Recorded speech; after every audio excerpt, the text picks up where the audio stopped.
Have you ever felt like there's like an invisible weight you're carrying, something your body just isn't quite set up to eliminate? Yeah, it's a really common but often, overlooked challenge today. Absolutely. So today, we're doing a deep dive. We want to understand this hidden burden and maybe look at some interesting tools that might help deal with it. That's right. And the core issue, based on the material we looked at, is that humans really have a very limited capacity to properly get rid of things like heavy metals and microplastics. Invisible ghosts, you called them. Kind of, yeah. They silently build up over your whole life right inside your cells. And that accumulation, well, it can really hit your health hard down the line. Okay, let's definitely unpack that. So, our mission here for this deep dive is to pull out the most important bits of knowledge from the sources we've got. Exactly. We want to help you, listening, maybe spot the signs, the subtle ones, and the maybe not so subtle ones, of this buildup. Understand where it's coming from, too, the common exposures. Right. And then look closely at two specific things, micronized zeolite and activated carbon, that are being discussed for handling these persistent toxins. Sounds like a plan. So let's start with this invisible burden itself. Our bodies, apparently, are like sponges. They can soak up all sorts of toxins from around us. An incredible capacity for absorption, yeah. But then the big question is, if we're so good at taking them in, why are we so bad at getting them out? What's going on there? It's fascinating, really. Once they're absorbed, the body has, well, almost no effective way to eliminate heavy metals and microplastics. That's negligible. Negligible. Wow. Yeah, so that leads straight to long-term accumulation. They get stored away in cells. And over time, this can just cause a sort of systemic breakdown, hitting different vital systems. A stealthy process, you said. Very stealthy. It just gradually chips away at your overall health. Okay, that sounds, yeah, quite concerning, like a silent attack. So how do we even start to read the signals? How would you know if you're carrying this toxic load? Well, it's worth thinking about, have you experienced general symptoms? Often things you can't quite explain. Like what kind of things? Things like really persistent extreme fatigue, maybe neuroinflammation, but also ongoing issues with skin or libido. And that could be sexual energy or just, general get up and go. Lack of vitality. Exactly. Mm. Or even problems showing up with your thyroid or liver function. These can all be potential pointers. And the sources get more specific, right? They link certain conditions to different types of toxins? They do. They give a pretty detailed breakdown. For heavy metals, there seems to be a strong link to neurodegenerative conditions. Think Parkinson's, Alzheimer's, fibromyalgia, dementia, even depression. Wow. And mercury specifically. Yeah, mercury gets called out as a major metabolic intoxicant. It's often in dental fillings, those old amalgam ones. Right. And it can significantly mess with both the peripheral and central nervous systems. Okay. And microplastics, what are the signs there? The most common thing linked to microplastics seems to be that profound, unexplained fatigue we mentioned, just feeling wiped out. And then there are broader signs of just general metabolic stress. Yes, exactly. Things like generalized pain, finding it really hard to start tasks or finish them, irritability, being much more sensitive than usual, anxiety. Like hair loss, nails. Yeah, hair loss, nails that are poor quality or have grooves, skin looking older than it should, maybe even just a constantly sort of sad expression. That's quite a list. And you mentioned something surprising about eyes. Oh, right. The sources suggest irritated eyes can actually be a sign of brain irritation.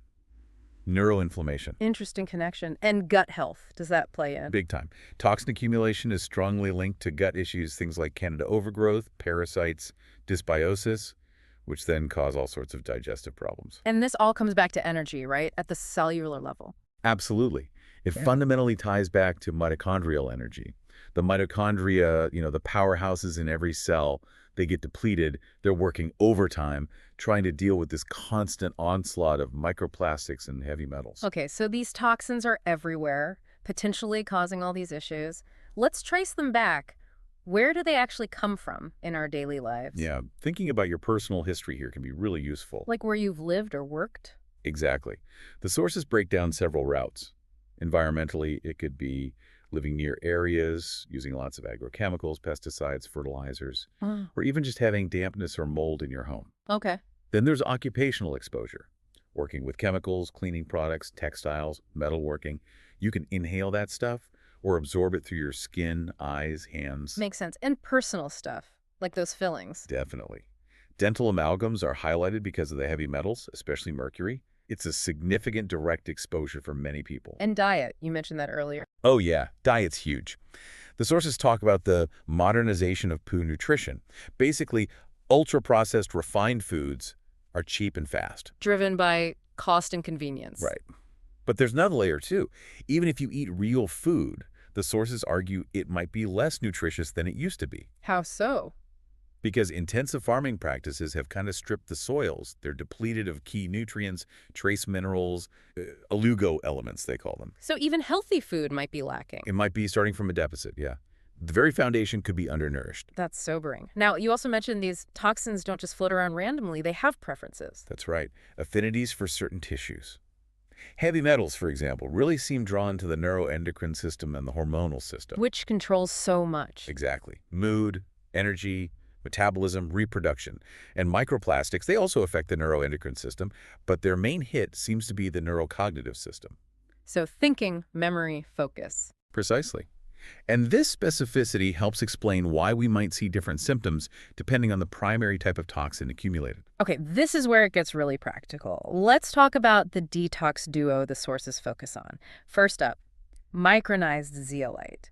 What is that exactly? Volcanic ash. Essentially, yeah, it's a natural volcanic byproduct, and the key thing is its structure. It's incredibly porous. You're like a sponge.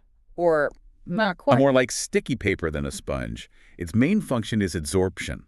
Notice the de-adsorption. It means things adhere to its surface rather than being soaked up inside. Ah, adsorption. Yes. So it chelates heavy metals, grabs onto things like lead, mercury, aluminium by sticking them to its porous surface. And then it basically drags them towards the elimination pathways, primarily the liver and kidneys, to be excreted.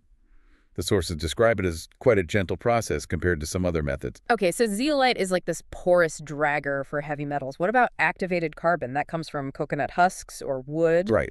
It's also an adsorber, working similarly by binding things to its surface. But it targets different things. Primarily, yes. It's often mentioned more for adsorbing microplastics and other general toxic byproducts, maybe metabolic waste. So microplastics might seem less toxic immediately, but they build up faster. That seems to be the idea. They accumulate rapidly, and the body apparently has a harder time separating them out compared to metals. So even if they're less acutely toxic gram for gram, the sheer volume and persistence is the issue. But there's a catch with activated carbon. A very important one. Its high porosity, its stickiness, is nonspecific.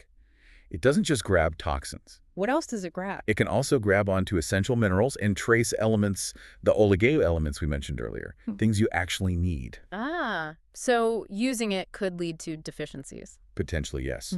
Malnutrition or increased fatigue if it's not used carefully, or if you're already low on minerals. It needs respect. Okay, crucial caution there. So how should people approach using these based on the sources? Obviously, professional guidance is key, right? Absolutely vital. This is general info, not specific medical advice. But the sources give some general guidelines. For micronized zeolite, typical doses mentioned are around 2 to 5 grams a day. Taken when? Best taken away from meals, apparently, to avoid any digestive upset. And often used in cycles, maybe 4 to 8 weeks on, then a break of 15 to 20 days before potentially doing another cycle. And activated carbon, lower dose. Much lower, yes. Typically suggested between 500 to 1,000 milligrams. And the timing is critical here. Take it at least 2 hours away from meals. Why so strict on timing? To minimize it binding to nutrients from your food or even medications. Got it. And the cycle. A common suggestion is maybe 2 weeks on, then 2 weeks off, then another 2 weeks on. The sources caution against using it continuously for long periods precisely because of that nutrient depletion risk and potential fatigue. Okay, clear guidelines. Now, what about using them together? Can you combine zeolite and activated carbon? The sources suggest it's possible, yes, in many cases. But, and this is a big, but if you combine them, it's considered absolutely necessary to also use what they call cofactors. Cofactors. What are those for? They help ensure the toxins actually get eliminated properly from the body once they're mobilized. Key ones mentioned are cardarine, N-acetylcysteine, that's NAC, and liposomal glutathione. Okay. Any others? Cilantro and chlorella are also sometimes mentioned as additional fine-tuning agents, helping the overall detox process. Right. And there's something about where toxins are stored, fat tissue. Yes.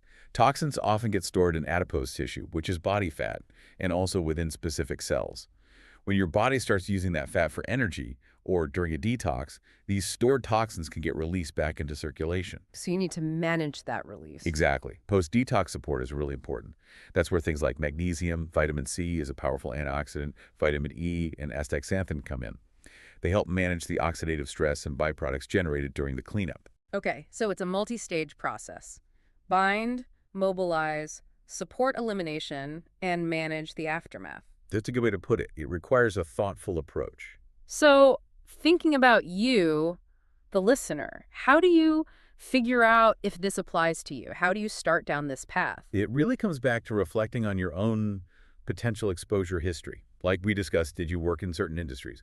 Metalworking, chemicals, You have amalgam fillings, live somewhere that got sprayed regularly. all those things. Connecting those dots in your own life is a really powerful first step. It helps gauge your potential risk level. And if someone suspects a long-term issue, something they've maybe dealt with since they were young, Then objective assessment becomes really important according to the sources. Ideally, getting some tests done. like what kind of tests? Blood tests to check micronutrient levels are often recommended, and maybe a comprehensive stool analysis, a coprocultivo de heces, as one source put it. Okay, and just to recap the tools, zeolite is more for metals, carbon more for plastics and general stuff. That's the general guiding principle, yes. Zeolite leans towards heavy metals, activated carbon more towards microplastics and other toxic byproducts. And ultimately, Ultimately, it's about listening to your body. Pay attention to how you feel, notice changes, positive or negative, and adjust accordingly, ideally with professional guidance. the overall goal being Improved energy, better clarity, better overall health by reducing that hidden toxic burden we started with. wow, what an incredibly illuminating deep dive. We've really unpacked the significant impact these invisible toxins, heavy metals, microplastics can have. And explore some practical tools and steps like the zeolite and activated carbon. Yeah. And understanding this burden, just knowing about it, feels like the crucial first step towards maybe regaining some control over your health and energy. It really does. And it leaves us with a question, doesn't it, for you listening? A final thought. Yeah. Have you really stopped to consider the long-term metabolic consequences of these accumulated toxins in your body? Taking proactive steps, carefully, maybe with guidance, it could genuinely shift your health journey. Not just for now, but for years, decades to come. What might your health look like down the road if you started addressing this invisible weight today? Something to think about. Definitely something to think about.